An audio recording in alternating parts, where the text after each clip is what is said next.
Hey everyone, how you doing today? It's me, David, coming to you from my whiskey den here in Central Ohio.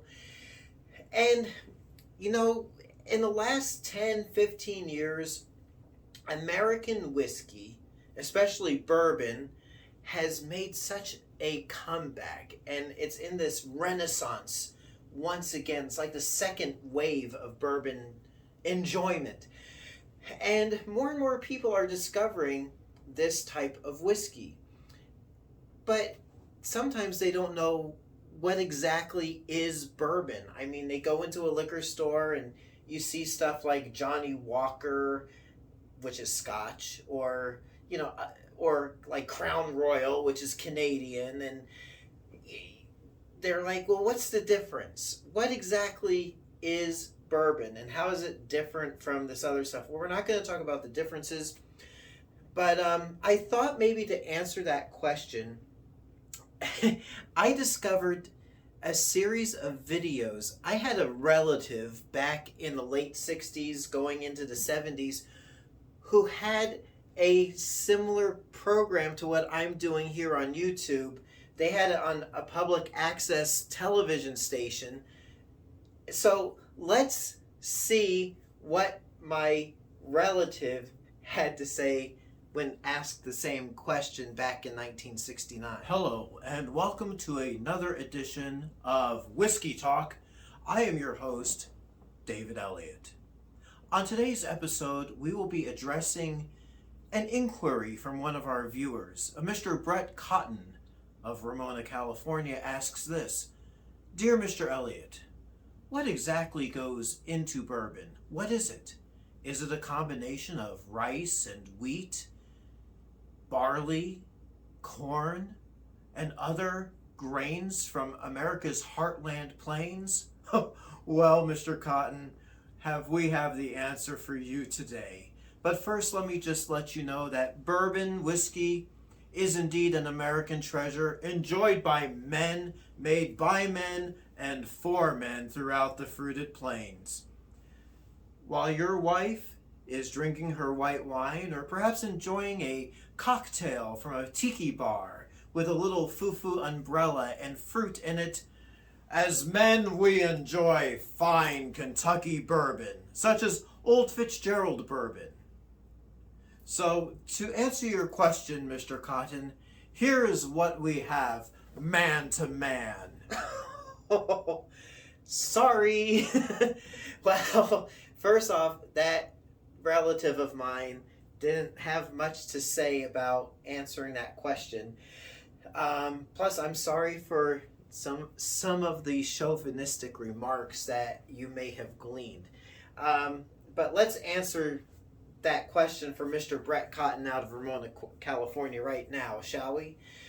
So, Mr. Cotton, if you are still alive and with us, because I don't know how old you were in 1969, bourbon is indeed whiskey, and it is made up of a mash bill of corn, malted barley, and either rye or wheat, or it could be both rye and wheat. Now, what they do is at the distillery, when I say they, it's the people who make the whiskey, they take those grains, they mash them all up, and then they put those grains into a big tub, and I'm kind of simplifying things here, mix it with water and yeast, and they let that ferment until it's kind of like beer, and then they take that, we'll say beer mixture, and then they will distill it in these big stills that distill things, and it comes out like this. Oh, yeah, like this. This is the Buffalo Trace White Dog.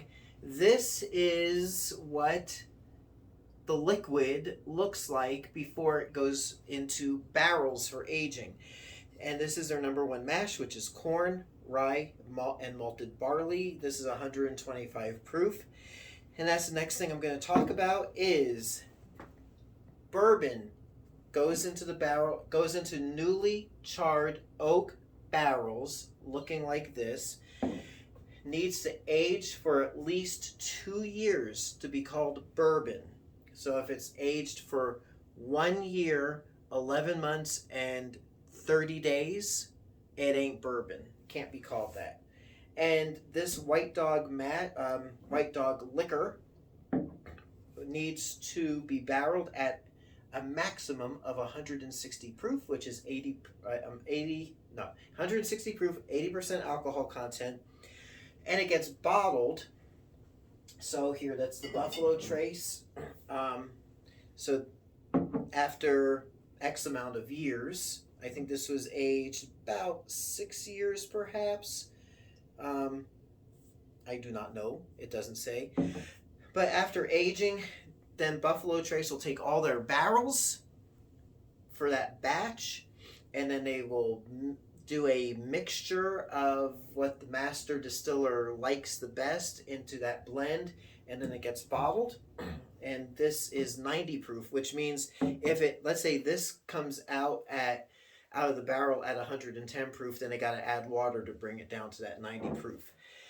Now that gets to this mash bill, the percentage of grains. So for example, the minimum corn grain content in bourbon is at least 51% corn. Could be higher, but it has to be at least 51%. So you have let's say Buffalo Trace. This is, for example, corn, rye, and malted barley. So this is I would say a rye-based bourbon. You also have something like Maker's Mark, which is also 90 proof.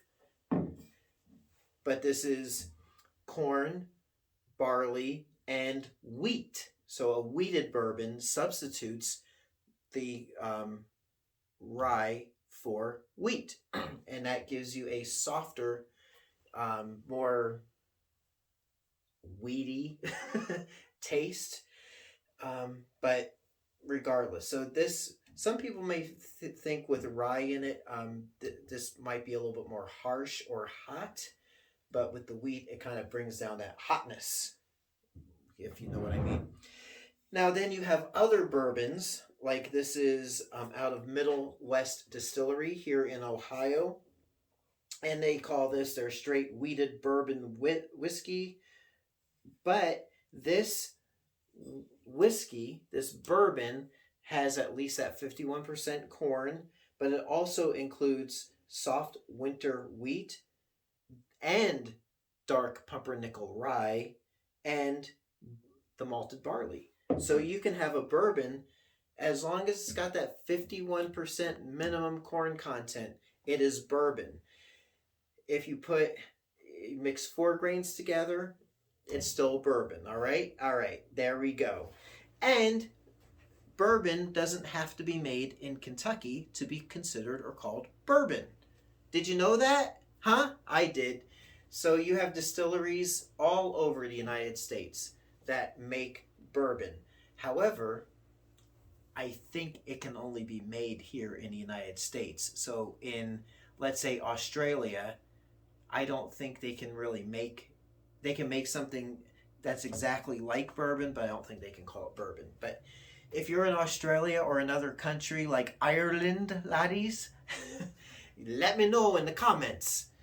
So there you go. I think that answers your question. I hope it does in a nutshell. If anyone else has any input, please leave it in the comments. And of course, like I said, these are blended from different barrels to give you a signature flavor. But then we haven't even talked about like stuff that's like single barrel, which comes out of a single barrel. We haven't talked about rye whiskey. There we go. We haven't talked about Tennessee whiskey. So if you want to learn a little bit more about that, if I can give you the nutshell history of those different whiskeys, pick up the phone, give me a call, let me know, or just leave your comments in the comments below this video. So there you have it. Until next time, it's me, David, coming to you from my whiskey den here in Central Ohio. I hope your next pour is your best pour. If you want to know more about any of these whiskeys, check out my channel further. Because odds are I got a video about some of these. Alright? So we'll see you soon. Thanks again for watching. Hey everyone, if you like what you see, please like and subscribe so you can be notified of future videos as they drop. Thanks for watching.